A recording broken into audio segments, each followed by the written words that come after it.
Welcome back to Starting Out Solitary. I'm Willow, and this week's topic is indigo children.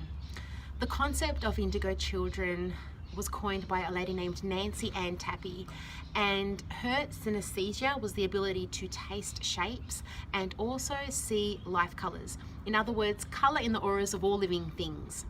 Around about 1980, I believe, she began to notice that most children and infants around this time were illuminating a blue or violet colour in their aura, and one that she hadn't seen previous to this, so hence the name indigo children. I feel it's important to mention that she could see the colour in auras of generations previous to indigo children. So there is a little bit of history behind the concept of indigo children, and I will put a link to her website below if you're wanting a little bit more information on her concept of life colours, etc. It's not a concept that just appeared out of thin air.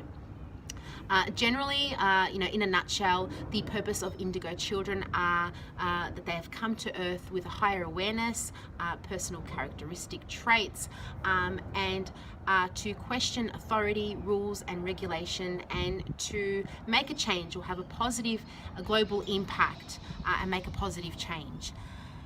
Now, about 12 or more years ago, it was something that I read up on at that time, and something that really resonated with me. It helped me understand a lot of things that I was thinking and feeling, as a little child as well. So I support the concept of indigo children, and I remember at that time saying definitely I wanted to revisit this or pay more attention once I had children of my own. So I have been every now and then reading up on it, etc. But this week, it being a topic, has really encouraged me to delve in it a little bit deeper. So I have ordered a book written by Scott Alexander King called Indigo Children, Cheeky Monkeys, which I'm yet to receive and have a read of, but I am intending to do all of that and do a video on my personal channel about it. But for the purposes of this week's topic, I just wanted to touch briefly on some things. If you read on the internet, books, etc., there is a plethora of information available on how you can determine whether or not you yourself are an indigo child or your children are indigo children. There is also crystal children and rainbow children in that as well. Just so that you have a rough idea, indigo children are those, as I said, who have come to Earth with a higher awareness level, bringing about change, questioning rules, regulations, authority. Then you have the crystal children, and it is said generally that crystal children are born from indigo children.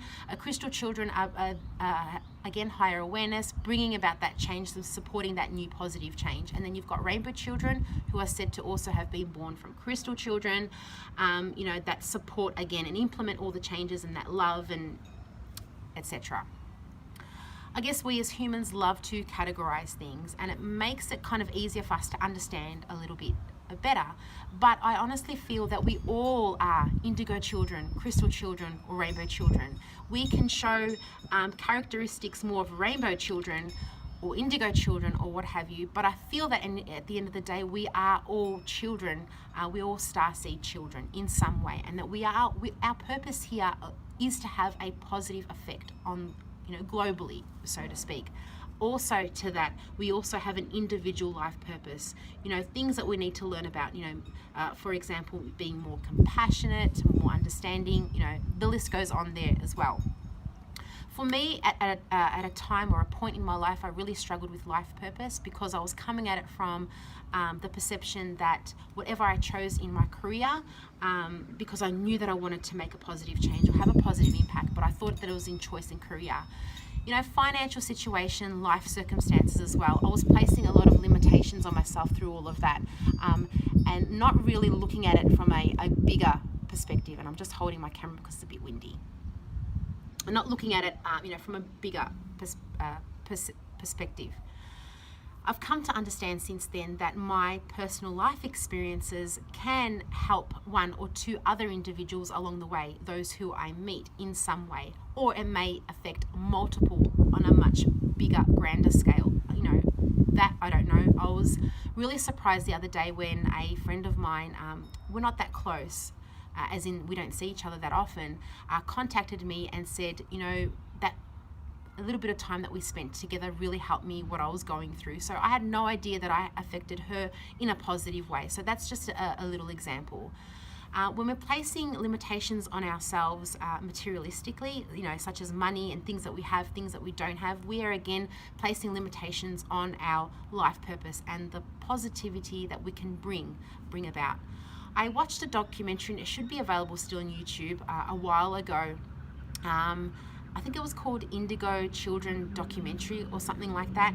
And I think it was in this one, there was an Indigo child that said if they could encourage one person to pick up one piece of rubbish that they found on the street, and then that in its turn paid itself forward, and before you knew it, you had a whole collective of people who would just collect one piece of rubbish from the earth each day. That is a huge impact. So although you think that you may not be able to make some sort of a change, a positive change in some way, every little bit that you do counts.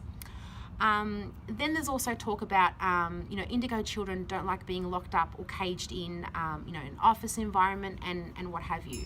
But I question that theory too, because in this day and age, the way we as humans are evolving, we need people to come and collect our rubbish bins. We need lawyers, we need doctors, we need engineers, we need all these types of people as well. And it doesn't necessarily mean that they need to be fixed in their career-wise to have a life purpose out of work hours. They could be helping wildlife.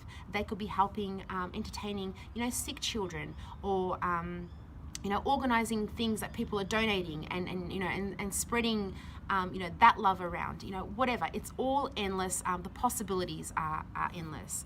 Now, as a parent myself, and this is something that I struggle with at times, because I have the best interest of my kids at heart, and so I do support and I do pay attention. Yeah, there are some times where I'm really busy and I'll just give the quick yeah, no answer, whatever it is. But when I do pay attention and I sit down to what they are saying, what they're trying to tell me, or when they're creating or playing, because that's another form of creativity as well, paying attention to what they're saying and what they're doing as well can give me a bit of insight on where they're coming from as well. So I feel that as a parent, it's very important to support that aspect of things, because I guess in comparison to when I read information about 12 or more years ago, just interestingly seeing how much the concept of indigo children, crystal children, rainbow children has developed over time. There has been a lot of association, more so I'm noticing, with children who are diagnosed with ADD, ADHD, and children who have autism. And so of course you've got parents' different opinions and views on whether or not they are indigo children, whether or not they need to be on medication, etc. I'm not here to discuss that. I feel, as I said, I'm a parent. I am looking after the best interest of my child, and I have the best interest of my children at heart. And everyone's going through their own things individually and personally, and they know what is right for their children. But for me, I support and I encourage. Look, Jessie, Ruby is 2, and I think it's a little bit too early for me to tell, but Jessie definitely has that psychic awareness. He is able to tell me things that are happening at the moment that I have no idea that will happen, that I will discover in a day or 3 days or a week later, that he already told me.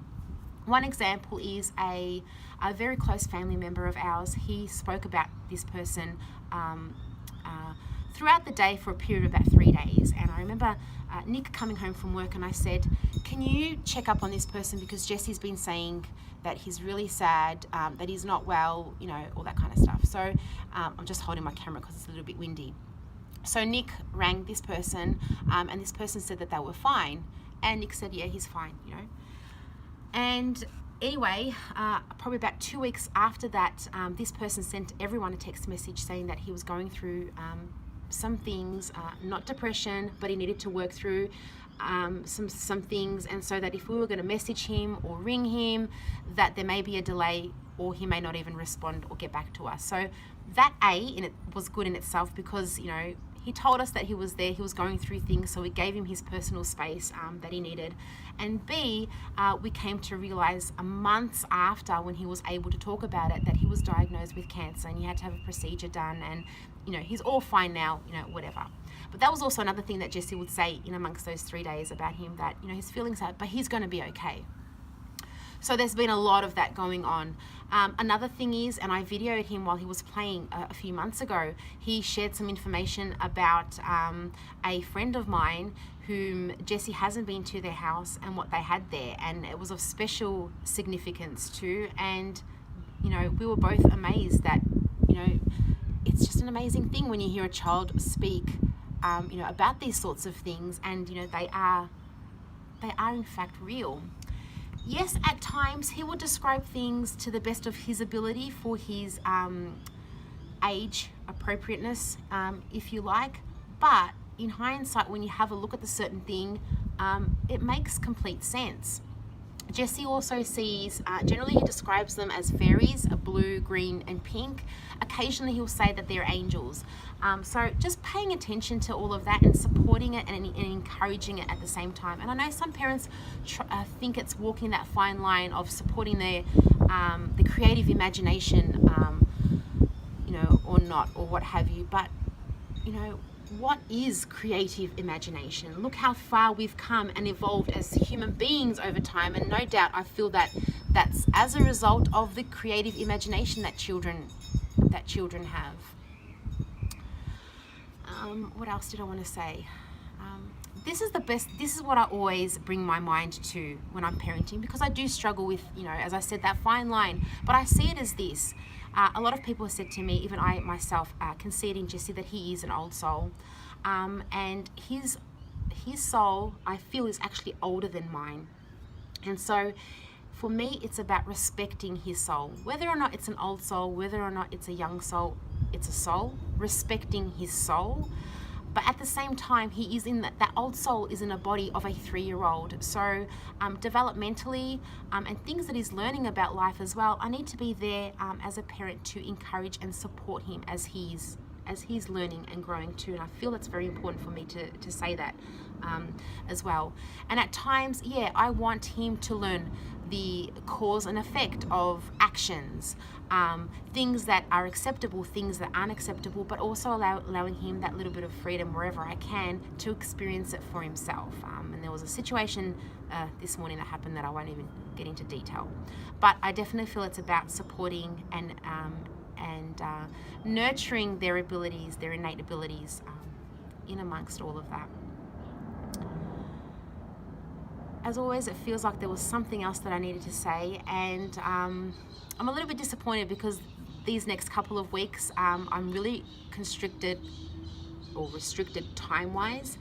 So I wanted to pay a little bit more attention and focus to this video, this week's topic, because I do support the concept of not only indigo children, but that we are all starseed children, that we all, you know, in some way, you know, are here to not only fulfill a life purpose individually on an individual level, but as a global level as well.